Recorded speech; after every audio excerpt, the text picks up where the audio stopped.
और देखिए, क्योंकि लगातार हम तस्वीरें आपको दिखा रहे हैं, बैठक शुरू हो चुकी है नितिन नवीन की ये नई टीम, और आज इस टीम के साथ वो पहली बैठक कर रहे हैं। 3 चरणों में ये बैठक होनी है। एक एक तस्वीर आपको दिखाएंगे। इस वक्त हमारे साथ राजनीतिक विश्लेषक सर्वेश पाठक जुड़े हुए हैं, राजनीतिक विश्लेषक संजय कृष्णा भी जुड़े हुए हैं, और हमारी असिस्टेंट एडिटर पूजा यादव भी लगातार हमारे साथ बनी हुई है। पूजा, फिलहाल क्या जानकारी मिल रही है, क्योंकि बैठक शुरू हो चुकी है? आप देखिए, बैठक शुरू हो चुकी है। जो पदाधिकारी हैं वो पहुंचे हैं और यहां से नितिन नवीन और बी एस संतोष भी रवाना हो चुके हैं, जो अभी तक हमें जानकारी मिल रही है। तो कुल मिलाकर अब बात यही, देखिए स्ट्रैटेजी क्या कुछ रहेगी या क्या बात होने वाली है, ये तो अब से कुछ देर बाद स्थिति स्पष्ट हो पाएगी जब बैठक संपन्न होगी। लेकिन अभी तक एक आकलन यही लगाया जा रहा है कि बैठक शुरू हो चुकी है और बैठक में जो रणनीतियां हैं उन पर चर्चा होने वाली है। इस परिचय बैठक में जो तमाम पदाधिकारी अभी पहुंचे हैं उनकी आपस में बातचीत होगी, मुलाकात होगी। लेकिन सिर्फ इसको परिचय बैठक तक ही नहीं सीमित माना जा सकता, क्योंकि पार्टी जिस तरीके से आज परिचय बैठक कर रही है उसका सीधे तौर पर अभी एक जो कनेक्शन है वो एस्टैब्लिश किया जा रहा है कि ये जो बैठक हो रही है सिर्फ परिचय बैठक नहीं बल्कि आगामी चुनाव की रणनीति को लेकर भी बेहद महत्वपूर्ण मानी जा रही है। अच्छा, अभी एक और इन्फॉर्मेशन मिली है कि सोशल मीडिया टीम के साथ में जो मुलाकात होनी नितिन नवीन की वो कल होनी है, लेकिन अभी आज जो बाकी के और पदाधिकारी हैं उनके साथ में बैठक का सिलसिला शुरू हो चुका है। काफी हलचलें हैं इस वक्त बीजेपी मुख्यालय में नजर आ रही, क्योंकि जो विस्तार बिल्डिंग है वहां पर अभी ये बैठक चल रही है। तो बस अब से कुछ देर में वहां से और भी बातें सामने आएंगी कि आखिर उस बैठक में क्या कुछ चल रहा है। लेकिन हाँ, अभी एक यही अनुमान है कि इस बैठक में आगामी विधानसभा चुनाव जिन राज्यों में हैं उसको लेकर भी चर्चा होगी और पार्टी की नीति किस तरीके से जन जन तक पहुंचाया जाए, जो विचार है जो सरकार की नीतियां जनता के प्रति हैं उनको जन जन तक पहुंचाया जाए, इस पर फोकस रहने वाला है। बिल्कुल ठीक है पूजा, जैसा आपने कहा इस पर फोकस रहेगा। आप लगातार बनी रहिए हमारे साथ, एक एक अपडेट आपसे लेते रहेंगे। संजय कृष्णा जी भी हमारे साथ जुड़ चुके हैं, राजनीतिक विश्लेषक हैं। संजय जी, अब जिस तरीके से चुनावों का पैटर्न बदला है या फिर जनता की अगर बात की जाए तो युवाओं पर ज्यादा फोकस हम देख पा रहे हैं। इस टीम में भी युवा पर फोकस किया गया और खास तौर पर चुनावों के दौरान युवाओं को अपनी रणनीतियों से और अपने फैसलों से संतुष्ट कर पाना और उनसे कनेक्ट कर पाना, ये एक बहुत बड़ी चुनौती है लगभग हर पार्टी के लिए हम देख रहे हैं। और खास तौर पर ये जो जेनजी आंदोलन हुआ इसके बाद और ज्यादा ये हाइप हो चुका है। इसी के साथ बीजेपी की आईटी सेल में बहुत बड़ी तब्दीली, अमित मालवीय का जाना, दीपक महेश्वरी का आना, इस तब्दीली को आप कैसे देखते हैं? देखिए, आईटी सेल के अंदर तब्दीली इसलिए भी जरूरी थी क्योंकि आज की जो युवा पीढ़ी है ना, वो जुड़ी हुई सिर्फ सोशल मीडिया से है। वो कनेक्टेड जो है वो सोशल मीडिया से है। उसके अंदर जो भी वो कंज्यूम कर रहे हैं इंफॉर्मेशन, वो सोशल मीडिया के थ्रू कर रहे हैं। तो सोशल मीडिया का स्ट्रांग होना बहुत जरूरी था। अगर 11 साल से जो अमित मालवीय के हाथ में सोशल मीडिया था, अगर वो उतना बढ़िया परफॉर्म नहीं कर रहा था, तो समय की मांग थी कि उसको चेंज किया जाए, जो हमारे नेक्स्ट जनरेशन से डायरेक्ट वो कॉन्टैक्ट स्थापित करके उनको अपनी तरफ करने में कामयाब हो। अभी आने वाले समय में जो है सबसे इंटरेस्टिंग चुनाव जो है उत्तर प्रदेश का ही है। जैसे 4-5 राज्यों में चुनाव होते हैं तो कोई एक राज्य बड़ा इंपॉर्टेंट होता है, उसी तरीके से अभी आने वाले चुनाव में उत्तर प्रदेश बड़ा इंपॉर्टेंट है। उत्तर प्रदेश में आप बदलते समीकरण देखिए, समाजवादी पार्टी और कांग्रेस भले दम भर रहे हैं कि हम साथ साथ हैं, लेकिन कहीं ना कहीं उनके साथ नहीं होने के कई सारी चीजें भी सामने आ जाती हैं। जैसे कांग्रेस चंदा चोरी के मामले को इंडिविजुअली घर घर लेके जाना चाहती है। उनके सीडब्ल्यूसी के मीटिंग में अभी ये डिसाइड हुआ है। वो ओबीसी कमीशन के साथ डायरेक्ट बात कर रही है, ओबीसी के नेताओं से डायरेक्ट मिल रहे हैं।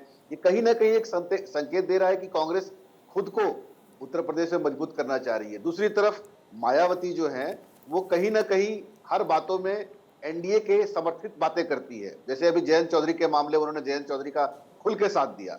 उन्होंने जाट समाज की जो इसको बेइज्जती बताई, जो इस तरीके से बातें हुई, ये सब अपने आप में संकेत दे रहा है कि आने वाले 1-2 महीनों में ना समीकरण बहुत बदलने वाले हैं। हालांकि समाजवादी पार्टी और कांग्रेस अलग अलग जाएगी इसकी संभावना बहुत कम है, लेकिन ये शायद इसलिए लड़ाई हो रही है कि दोनों में से कौन बड़ा है, किसको सीट शेयरिंग में फायदा मिले, इसके लिए एक दूसरे को भूमिका बनाने की कोशिश हो रही है। ये जो चुनाव उत्तर प्रदेश का होगा, ये 5 राज्यों में सबसे जो जिस पर नजर रहेगी वो रहेगा उत्तर प्रदेश के चुनाव पे। क्योंकि अभी सर्वेश भाई ने बिल्कुल ठीक कहा कि ये पुरानी कहावत है कि देश की राजनीति जो है उत्तर प्रदेश और बिहार की राजनीति से ही होके निकलती है। उत्तर प्रदेश और बिहार जिसने जीत लिया वो केंद्र में अपना सरकार बना लेता है। तो उत्तर प्रदेश आने वाले चुनाव में बहुत ही महत्वपूर्ण है, बहुत इंपॉर्टेंट रोल प्ले करेगा सर, बिल्कुल सही कहा। सर्वेश जी, क्योंकि इससे पहले आप ये कह रहे थे कि अभी भी 4-5 महीने का समय है साफ तौर पर सांसदों के पास, अगर कहीं पर कोई नाराजगी है, जहां पर इलेक्शन होने हैं, वो काम करें, जनता का दिल जीतें। लेकिन सर नहीं लगता कि आज की ये जो मीटिंग हो रही है, ये जो पहली बैठक हो रही है, कहीं ना कहीं जिन राज्यों में 2027 में इलेक्शन होना है उसके लिए तैयारी के तौर पर आज से इसको देखा जाए कि भाई बीजेपी ने आज से ही तैयारी शुरू कर दी है? प्रीति जी, बीजेपी ने आज से तैयारी शुरू नहीं की। मैंने क्या बताया, जैसे ही उन्होंने बंगाल जीता, यूपी और उत्तराखंड में तैयारी शुरू हो चुकी थी। आप देखिए योगी जी का, आपने भी कितनी बार अपने चैनल पे न्यूज चलाया, योगी जी कम से कम 100 से ज्यादा विधानसभाओं क्षेत्र का पर्सनली दौरा कर चुके हैं, वहां पे लोगों को संबोधन कर चुके हैं। और फिर उसके साथ ही साथ यूपी के साथ साथ उत्तराखंड भी महत्वपूर्ण है, क्योंकि दोनों राज्यों में चुनाव होने हैं।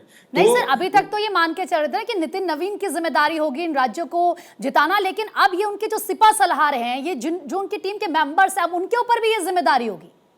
ऑफ कोर्स, ये जो 65 लोगों की टीम बनी है, ये टीम परफॉर्मेंस के लिए ही बनी है, केवल एक भीड़ क्रिएट करने के लिए नहीं बनी है। जैसे अभी कृष्णा भाई बोल रहे थे सोशल मीडिया टीम, अभी आपने सवाल पूछा था। देखिए अभी जो दीपक जी जिन्होंने सोशल मीडिया की जिम्मेदारी मिली है, उनका बैकग्राउंड क्या है? उनका बैकग्राउंड एकेडमिक है और डेटा केंद्रित रहा है। और बीजेपी जो है वो डेटा ड्रिवेन और डिजिटल कैंपेन पे जोर देने वाली है, क्योंकि इसमें कोई दो राय नहीं कि जो जेनजी और उसके साथ जो मिलेनियल्स भी हैं, वो भी आजकल सोशल मीडिया की ओर मुखातिब हैं, और जो लोअर बैकग्राउंड तबके के लोग हैं, सबके हाथ में आजकल मोबाइल फोन है। ये इंफॉर्मेशन एज हो चुका है, उनके लिए कुछ भी आना, जैसे कि 2024 में एक नैरेटिव सेट कर दिया गया कि भैया बीजेपी आएगी तो संविधान को चेंज कर देगी, जबकि ऐसा कुछ भी नहीं हुआ था। संविधान चेंज करने वालों ने ही नैरेटिव फैलाया, जो कि 75 का जो हमने देखा था, ये इमरजेंसी लगाने वाले, वो कांग्रेस थी और उसके साथ समाजवादी पार्टी थी। तो उस नैरेटिव जो बिल्ड होगा, उस नैरेटिव अभी भी फिर से बिल्ड होगा कि बीजेपी दलितों को नहीं कर रही है। आप देख लीजिए अखिलेश यादव का, अखिलेश जैसे योगी जी ने 100 से ऊपर विधानसभा क्षेत्र का दौरा कर लिया, उस तरीके से समाजवादी पार्टी का दादरी में एक बहुत बड़ी रैली हुई थी, उसके बाद कहीं कोई ऐसा खास बहुत बड़ा कुछ नहीं हो रहा है। तो बीजेपी का फोकस चुनाव होता है, साथ ही साथ संगठन में, और उन मैंने बोला ना कि उन बारीक से बारीक चीजों पे वो गहन मंथन करते हैं। 403 टोटल विधानसभा क्षेत्र हैं यूपी में, वो 403 विधानसभा जो सीट है उस बिल्कुल पे सर्वेश फोकस जी, करके जैसा चुनाव आपने कहा लड़ती कि है। जाहिर तौर पर ये युवा बहुत बड़ी चुनौती के तौर पर भी इन्हें इस समय देखा जा रहा है। यूथ के साथ कनेक्ट करना इस समय हर दल के लिए बहुत बड़ा काम है, खास तौर पर चुनावों में। पूजा हमारे साथ लगातार बनी हुई है। पूजा, 3 राउंड में ये बैठक होने वाली है। पहला इंट्रोडक्शन राउंड है और दूसरा ये माना जा रहा है कि मोदी @25, ये जो कैंपेन बीजेपी अब चलाने वाली है, यानी कि प्रधानमंत्री नरेंद्र मोदी के मुख्यमंत्री और प्रधानमंत्री रहते हुए 25 वर्ष जो है पूरे हुए हैं। इस कार्यक्रम को लेकर भी एक रूपरेखा यहां पर तैयार की जाएगी। इसको लेकर क्या स्ट्रैटेजी होगी?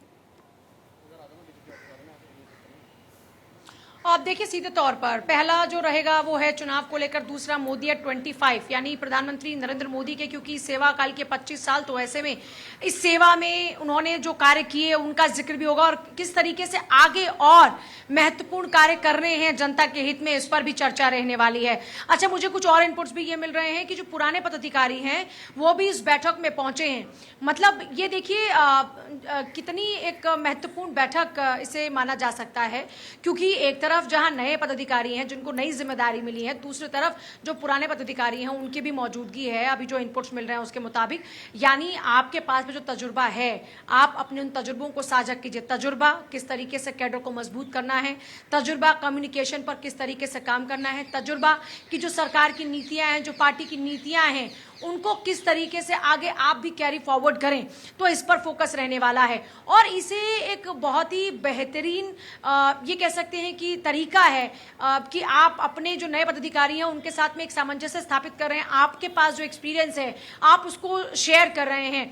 दूसरी बड़ी बात यह है कि एक ये मैसेज भी जाता है कि जो आप पदाधिकारी नहीं हैं उनका अभी भी पूरा सम्मान है और अभी भी उनको यहाँ बुलाकर एक तरीके से एक ये मैसेजिंग भी है कि इस बार भले ही आपको संगठन में भी मौका नहीं मिला, लेकिन क्योंकि पार्टी बड़े स्तर पर काम करती है और अलग अलग क्षेत्र रहते हैं जिनमें काम किया जा सकता है, तो अभी कुछ पदाधिकारी हैं, कुछ और अलग अलग क्षेत्रों में कार्य करेंगे, तो मौका सबको मिलेगा। आपके पास अभी भी जिम्मेदारियां, और वैसे भी देखिए कहा जाता है कि पार्टी के हर एक अगर कार्यकर्ता से आप पूछते हैं, खुद प्रधानमंत्री मोदी से आप अगर बात करें, नितिन नवीन से आप बात करें, तो वो भी कहते हैं कि मैं पार्टी का एक छोटा सा कार्यकर्ता हूं।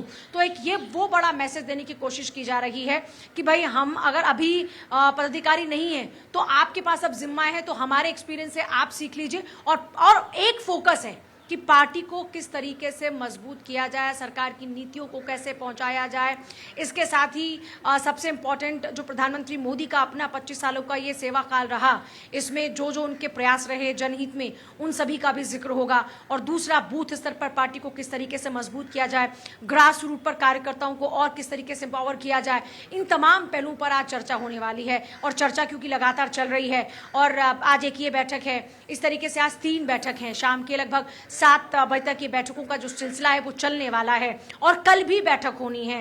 कुल मिलाकर ये माना जा सकता है कि आगामी चुनाव के मद्देनजर ये जो महत्वपूर्ण बैठकों का सिलसिला शुरू हुआ है, ये कई मायनों में बहुत ही खास हो जाता है, बहुत ही खास हो जाता है। बिल्कुल पूजा लौटेंगे। संजय जी, जैसे कि पूजा जी कह भी रही है, एक तरफ तो हम देख रहे हैं कि नितिन नवीन की नई टीम के साथ बैठक शुरू हो चुकी है, जाहिर सी बात है यहाँ पर कई रणनीतियां बनेंगी 2027 को लेकर, इवन 2029 चुनाव को लेकर भी हम देखेंगे कि स्ट्रैटेजी बनाई जाएगी। लेकिन दूसरी तरफ अगर प्रधानमंत्री के सेवा काल की हम बात करते हैं, जो 25 साल जिसको बीजेपी यहाँ पर दिखाने की अब कोशिश करेगी, जाहिर सी बात है इन 25 सालों में किस तरीके से काम हुए हैं प्रधानमंत्री नरेंद्र मोदी के द्वारा, हालांकि उसमें वो सीएम भी रहे हैं, और ऐसे में आगे क्या विजन है पार्टी का, कैसे आगे बढ़ना है, क्या जनता के लिए सोचते हैं, यहां से भी स्ट्रॉन्ग मैसेज दिया जाएगा। बिल्कुल, देखिए ना, भाजपा वो पार्टी है, वो संगठन है जहां हर आदमी किसके लिए काम करता है, भाजपा के लिए काम करता है। अगर हम इसके इतर कांग्रेस देखें, समाजवादी देखें, तो वहां का हर पार्टी का कार्यकर्ता किसके लिए काम करता है। कांग्रेस में लोग गांधी परिवार के लिए काम करते हैं, समाजवादी पार्टी में लोग यादव परिवार के लिए काम करते हैं। पर भाजपा इकलौती वो संगठन है आज की डेट में हिंदुस्तान में जहां हर एक इंसान एक पार्टी के लिए काम करता है। 5-7 लोग कभी भी मिलके किसी भी इंसान को पदस्थ कर सकते हैं, जिसका एग्जाम्पल है कि जब नरेंद्र मोदी आए थे तो मुरली मनोहर जोशी हो, आडवाणी जी हो, ये लोग जो कि भाजपा के कर्ता धर्ता थे, उनको हटा दिया गया, उनको साइड कर दिया गया, पार्टी टेक ओवर कर ली गई। तो ये जो खूबसूरती भाजपा के अंदर है, ये आपको कहीं देखने को नहीं मिलेगी। जो भी लोग अपने पद से हटे हैं वो मार्गदर्शक बनेंगे, जिन लोगों को पद अभी दिया गया है वो अपना काम करेंगे, और डेफिनेटली वो उन लोगों से सजेशन लेके काम करेंगे अपने आसपास के। यहाँ पद इंपॉर्टेंट नहीं है। भाजपा में कई ऐसे आपको नेता मिल जाएंगे जो बड़े बड़े मंत्री रहे हैं, आज की डेट में कुछ भी नहीं है, पर वो आज भी भाजपा के लिए कार्यरत है, भाजपा को अपना संपूर्ण दे रहे हैं, भाजपा के लिए काम कर रहे हैं। तो ये जो पूरी स्ट्रेटेजी है, ये भाजपा का संगठन है, जिस तरीके से इनकी संरचना है, जिस तरीके से इनकी कार्यशैली है, ये अपने आप में इतनी बढ़िया है कि किसी भी पार्टी को इससे सीख लेने की जरूरत है कि एक पार्टी को चलाना कैसे संजय जी, होता जैसा आपने वर्णन किया अभी, और जाहिर इसका बहुत बड़ा एग्जाम्पल खुद नितिन नवीन भी हैं, क्योंकि जब इनके नाम का ऐलान हुआ तो जाहिर तौर पर सर्वेश जी एक चौंकाने वाला नाम था हर कोई, क्योंकि कोई आकलन नहीं कर पा रहा था। जो एक सूची थी कि राष्ट्रीय अध्यक्ष पद पर कौन होगा, उसमें नितिन नवीन का नाम दूर दूर तक नहीं था। और ये सरप्राइजिंग एलिमेंट हमने मुख्यमंत्रियों के चुनाव में भी देखा है, चुनाव जीतने के बाद में बीजेपी एक सरप्राइज जरूर देती है। तो सर्वेश जी, कुल मिलाकर जैसा अभी संजय जी ने भी कहा कि हर दल अपने परिवार के लिए काम करता है, लेकिन बीजेपी में हर कार्यकर्ताओं को तवज्जो दी जाती है। यह बताया जाता है कि किसी का एकाधिकार नहीं है, कि कोई पुराना कार्यकर्ता अगर है, लंबे समय से वो कार्यरत है, ऐसा नहीं, उसका सम्मान नहीं है, लेकिन नए लोगों को भी अग्रणी भूमिका में रखा जाता है। यही खूबसूरती बीजेपी के संगठन में देखने को मिलती है। सृष्टि, आपने सही कहा। और अभी संजय भाई जो बोल रहे थे कि जो पुराने लोग हैं मार्गदर्शक मंडल में जाते हैं, लेकिन उसका एक सबसे बड़ा उदाहरण देखिए कि उन नेताओं को जिनको आप साइडलाइन कर देते हैं, जो कभी चीफ मिनिस्टर थे, उनको भी जगह दी जाए। उसका सबसे बड़ा उदाहरण है कि जो नया संगठन बना है 65 लोग, उसमें वसुंधरा राजे जी हैं। उनके बारे में कितने तरीके से बताया जा रहा था कि वो पार्टी तोड़ देंगी, राजस्थान में ये होगा वो होगा, और क्या खूबसूरती से बीजेपी ने संगठन में उनको लिया है।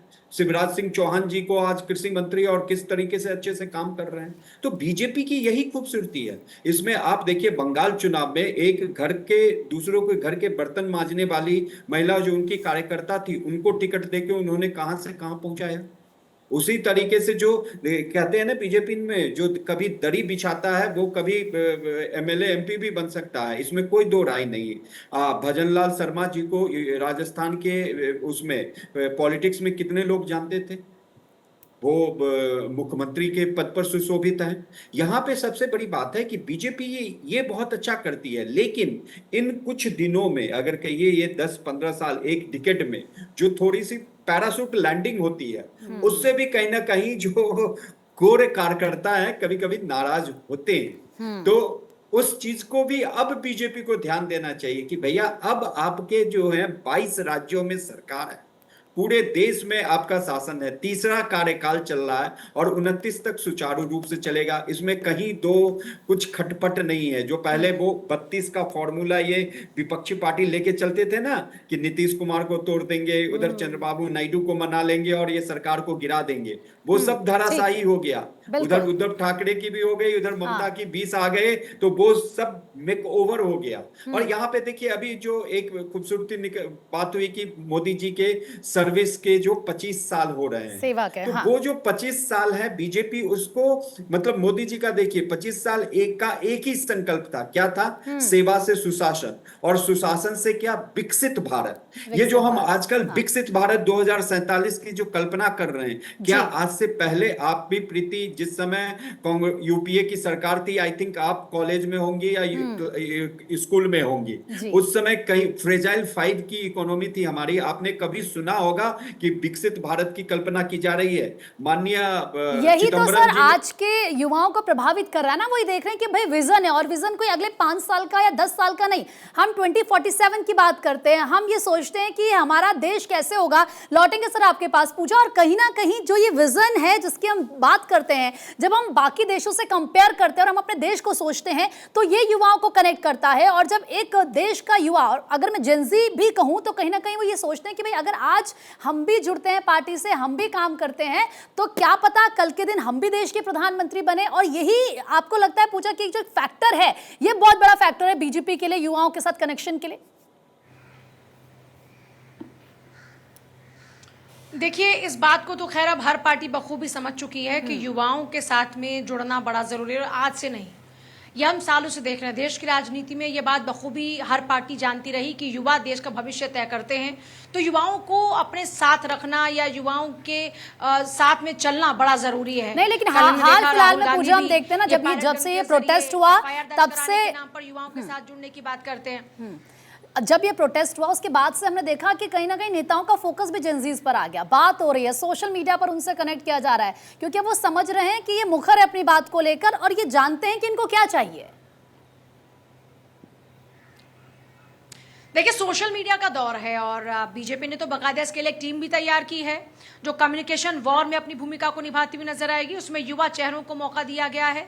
हालांकि आप देखिए जिस तरीके से अब स्ट्रैटेजी पर काम किया जा रहा है कि युवाओं के साथ में कैसे संवाद किया जाए, तो उस लिहाज से कल बैठक होनी है और उसमें चर्चा होगी। लेकिन आपने क्योंकि जेनजी का जिक्र किया, देखिए जेनजी जो वोटर है उसकी तादाद दिनों दिन बढ़ती जा रही है, क्योंकि आने वाले समय में उत्तर प्रदेश में सबसे पहले चुनाव है। 7 राज्यों में उत्तर प्रदेश सबसे इंपॉर्टेंट माना जा रहा है। क्यों? उत्तर प्रदेश की ही देखिए बात करते हैं। उत्तर प्रदेश के अंदर 25% जेनजी वोटर होगा जो वोट कास्ट करेगा। तो आप इससे उनकी जो अहमियत है, जो उसकी वैल्यू है, उसको बखूबी समझ सकती हैं। और यही समझते हुए पार्टियों ने जेनजी को फोकस करना शुरू किया। आपने एक तस्वीर देखी होगी जिसमें उत्तर प्रदेश के मुख्यमंत्री योगी आदित्यनाथ पे जो डेलीगेशन आए थे, जो कुछ स्टूडेंट्स आए थे, उनके साथ में एक सेल्फी लेते हुए नजर आते हैं और फिर कहते हैं कि ठीक से लीजिए सेल्फी। तो क्या है कि सोशल मीडिया का दौर है, जेनजी जनरेशन सोशल मीडिया पर बहुत ज़्यादा एक्टिव रहती है। तो इस बात को समझा जा सकता है कि उनके साथ जुड़ने के लिए आपको भी सोशल मीडिया पर उतना ही एक्टिव रहना होगा। जेनजी जो प्रोटेस्ट हुआ उसके बाद हमने खुद प्रधानमंत्री मोदी को देखा कि वो भी अब हेलो फ्रेंड्स के साथ में बोलते हुए नजर आते हैं, और उसके बाद में वो उन्हीं युवाओं के साथ में जो लगातार अपनी बातों को बेबाकी से रखते नजर आते हैं, जिस जनरेशन को हम जेनजी जनरेशन कहते हैं, उनके साथ में कनेक्ट होते नजर आते हैं। और इनफैक्ट पार्टी ने सभी मंत्रियों को, नेताओं को, पदाधिकारियों को स्पष्ट रूप से ये समझा दिया है कि आपको सोशल मीडिया पर एक्टिव रहकर, पूजा जैसा आपने कहा कि बीजेपी और सभी दल ये बात समझ चुके हैं कि अगर यूथ से कनेक्ट करना है तो सोशल मीडिया के साथ चलना होगा, यानी कि समय के साथ अपनी रणनीतियों को, अपनी पॉलिसीज को बदलना होगा। और वही हम देख रहे हैं फिलहाल सर्वेश जी, संजय जी, आप दोनों का, पूजा आपका भी हमारे साथ जुड़ने के लिए बहुत बहुत शुक्रिया। पूजा नजर बना रखिए, अपडेट लेते रहेंगे।